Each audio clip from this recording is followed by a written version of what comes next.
एक गांव में एक भूतिया खंडहर था। उस खंडहर के पास एक कुआं था। उस कुएं में एक चुड़ैल रहती थी। वह बहुत डरावनी थी। उसका खौफ 7 गांव तक था। जो भी उस खंडहर के पास से गुजरता था, वह चुड़ैल उसे सुरीली आवाज निकालकर अपनी तरफ आकर्षित करती थी। ए राजा, कहाँ जा रहे हो? इधर आओ ना, मैं कब से तुम्हारा इंतजार कर रही हूँ। देखो, मैंने तुम्हारे लिए स्वादिष्ट भोजन भी बनाया है। जरा मेरे पास तो आओ। अरे अरे वाह, ये औरत कौन है जो मुझे राजा बोलकर पुकार रही है? और इसने तो स्वादिष्ट भोजन भी बनाया हुआ है। आज तो मजा ही आ गया। मेरी बीवी ने तो मुझे कभी इतने प्यार से बुलाया ही नहीं। चलो जरा देख कर आते हैं। फिर वह नासमझ उस चुड़ैल के बहकावे में आकर उस खंडहर की तरफ चला जाता है। अरे तुम कहाँ हो? अरे तुम कहाँ हो? देखो, तुम्हारा राजा आ गया। मेरी रानी, तुम कहाँ हो? तुम्हें मुझसे छुपने की जरूरत नहीं है। मुझसे शर्माओ मत। राजा जी, मैं यही हूँ, मुझे ढूंढो। मुझे ढूंढ के दिखाओ, मैं तो यहाँ हूँ। फिर वह गांव वाला उसकी आवाज का पीछा करता है और उस कुएं के पास पहुँच जाता है। अरे राजा जी, इधर उधर क्या देख रहे हैं? मैं तो यहाँ हूँ। अरे यार, ये आवाज तो यहीं से आ रही है, लेकिन ये औरत दिखाई क्यों नहीं दे रही? अरे मेरी रानी, तुम कहाँ हो? देखो, मैं आ गया। अब मेरे सामने आ जाओ। देखो, मैं यहाँ नीचे छुपी हुई हूँ, मुझे ढूंढो। आवाज तो इसी कुएं से आ रही है। लगता है ये इसी कुएं में छुपी हुई है। धप्पा! देखो, मैंने तुम्हें ढूंढ लिया। फिर वह नासमझ उस कुएं में झांकने लगता है। तभी उस कुएं से एक खूनी पंजा बाहर निकलता है और उसकी गर्दन पकड़कर उसे नीचे की तरफ खींच लेता है। अरे मर गया रे! ये क्या चीज है? हे भगवान, मुझे बचाओ! अरे मर गया रे! ओए! तुम कौन हो? मैं तो अपनी रानी की तलाश में यहाँ आया था। हे भगवान, मैं ये कहाँ फंस गया? मेरी तरफ देखो, मैं ही तो तुम्हारी रानी हूँ। नहीं नहीं, तुम तो कोई चुड़ैल लगती हो। अरे मुझ पे दया करो और मुझे जाने दो। मेरी बीवी घर पे मेरा इंतजार कर रही है। भगवान के लिए मुझे छोड़ दो। नहीं नहीं, तुम इतनी दूर से आए हो, खाना खा के जाना। अरे वाह, लगता है ये कोई अच्छी चुड़ैल है। मैं बेकार में ही घबरा रहा था। जी जरूर, खाना खा के ही जाएंगे। वैसे चुड़ैल जी, आपने खाने में क्या बनाया है? अभी तो खाना बनाना है। अच्छा अच्छा, तो क्या प्याज काटने में आपकी मदद कर दूं? नहीं, उसकी क्या जरूरत है? यहाँ कोई गैस चूल्हा तो दिखाई नहीं दे रहा। आप खाना कैसे बनाएंगी? खाने को बनाने की क्या जरूरत है, ऐसे ही खा जाएंगे। अच्छा, वैसे आज खाने में है क्या? तुम्हारा सर। हमारा सर। अरे मर गए रे! ये तो मुझे ही खाने की बात कर रही है। हे भगवान, ये आज मैं कहाँ फंस गया?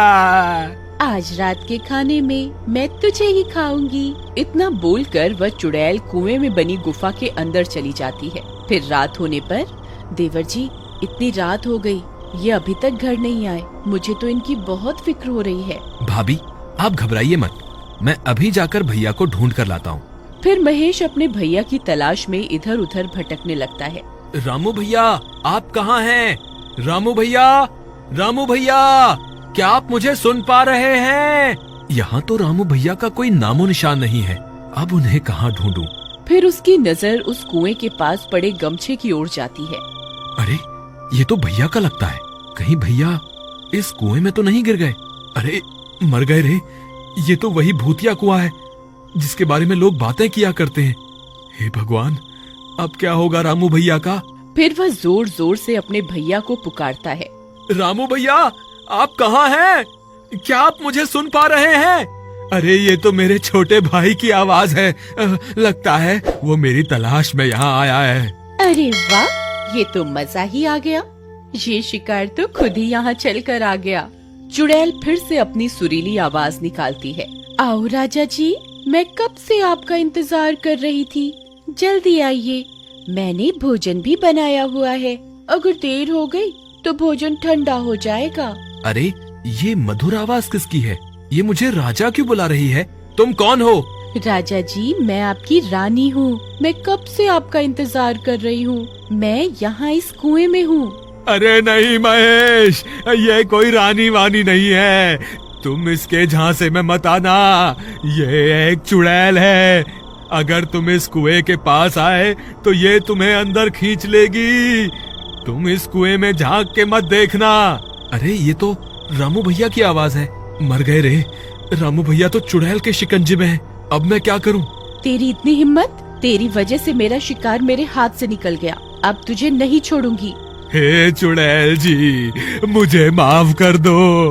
आगे से कभी ऐसी गलती नहीं होगी। मुझे माफ कर दो। मैंने जल्दी ही भैया को इस कुएं से बाहर नहीं निकाला तो ये चुड़ैल इन्हें जिंदा नहीं छोड़ेगी। मुझे कोई ना कोई तरकीब निकालनी होगी। अगर मुझे कोई रस्सी मिल जाए तो मैं उसे इस कुएं में डाल दूं, जिसकी मदद से भैया बाहर निकल जाएंगे। हे भगवान, यहाँ तो ऐसी कोई भी चीज नहीं है जिसकी मदद से भैया इस कुएं से बाहर आ सके। फिर वह इधर उधर ढूंढने लगता है। तब उसे एक टूटा हुआ पेड़ दिखाई देता है। ये टूटा हुआ पेड़ मेरे काम आ सकता है। अगर मैं इसे इस कुएं में डाल दूं तो भैया इसकी मदद से ऊपर आ सकते हैं। फिर वह उस पेड़ को उठाता है और कुएं में डाल देता है। रामू भैया, आप इस पेड़ की मदद से ऊपर आ जाइए।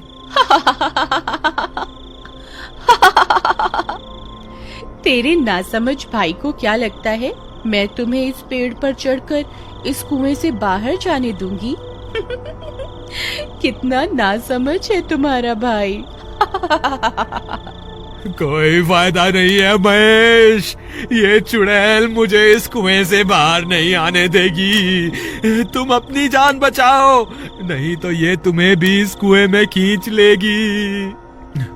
अब क्या करूं? कोई और रास्ता निकालना होगा। फिर वह मदद मांगने के लिए आगे की ओर चल पड़ता है। थोड़ी दूर जाने पर उसकी नजर पास में लगे पेड़ पर जाती है। उस पेड़ के नीचे हनुमान जी की मूर्ति रखी होती है। वह उस मूर्ति को देखकर खुश हो जाता है। फिर वह भागता हुआ उस पेड़ की तरफ जाता है और मूर्ति को प्रणाम करता है। हे महाबली हनुमान, आपसे बड़ा बलवान इस सृष्टि में कोई नहीं है। अब बस आपका ही सहारा है। कृपा करके मेरी मदद कीजिए। फिर इतना बोलकर वह मूर्ति को वहाँ से उठाता है और अपने साथ लेकर उस कुएं की ओर चल देता है। वहीं दूसरी तरफ महेश के आने की वजह से चुड़ैल परेशान हो जाती है। तुझे छोड़कर मैंने गलती कर दी। तुझे तो उसी वक्त खा लेना चाहिए था। बस अब बहुत हो गया। अब मैं तुझे नहीं छोड़ूंगी। तभी महेश वहाँ पहुँच जाता है। बोलो महाबली हनुमान की जय। बोलो महाबली हनुमान की जय। हे चुड़ैल, मैं अपने भाई को यहाँ से ले जाए बिना नहीं जाऊंगा। मैं नीचे आ रहा हूँ। अगर तुझ में हिम्मत है तो मुझे रोक के दिखा। तेरी इतनी हिम्मत? रुक, तुझे अभी मजा चखाती हूँ। तभी चुड़ैल अपने पंजे को कुएं से बाहर निकालकर महेश को पकड़ने की कोशिश करती है। तभी महेश हनुमान जी की मूर्ति को आगे कर देता है और वह चुड़ैल महेश की जगह हनुमान जी की मूर्ति को अपने साथ कुएं में ले जाती है। तभी उस मूर्ति में से बहुत तेज प्रकाश निकलता है। चुड़ैल उस रोशनी को बर्दाश्त नहीं कर पाती। अरे मर गई, ये मैंने क्या कर दिया। ये रोशनी तो मुझसे बर्दाश्त, ये मैंने क्या कर दिया। ये रोशनी तो मुझसे बर्दाश्त ही नहीं हो रही है। हे महाबली हनुमान, मुझे माफ कर दो। मैं आगे से किसी इंसान को नहीं सताऊंगी। हे भगवान, मुझे माफ कर दो। फिर चुड़ैल उस तेज रोशनी को बर्दाश्त नहीं कर पाती और जलकर राख हो जाती है। महाबली हनुमान की जय। महाबली हनुमान की जय। भैया, आप ठीक तो है ना? हाँ महेश, मैं ठीक हूँ। भैया, आप इस पेड़ को पकड़कर इस कुएं से बाहर आ जाइए। फिर रामू कुएं से बाहर आ जाता है और दोनों भाई एक दूसरे से मिलकर बहुत खुश हो जाते हैं। फिर वे दोनों हनुमान जी की मूर्ति को अपने साथ लेकर अपने घर की ओर चल देते हैं। बुराई के आगे हमेशा अच्छाई की जीत हनुमान की जय। अगर आप नए हैं तो इस चैनल को सब्सक्राइब भी कर लीजिए, जिससे आपको ऐसी ही वीडियो की नोटिफिकेशन सबसे पहले मिले। वीडियो को पूरा देखने के लिए धन्यवाद।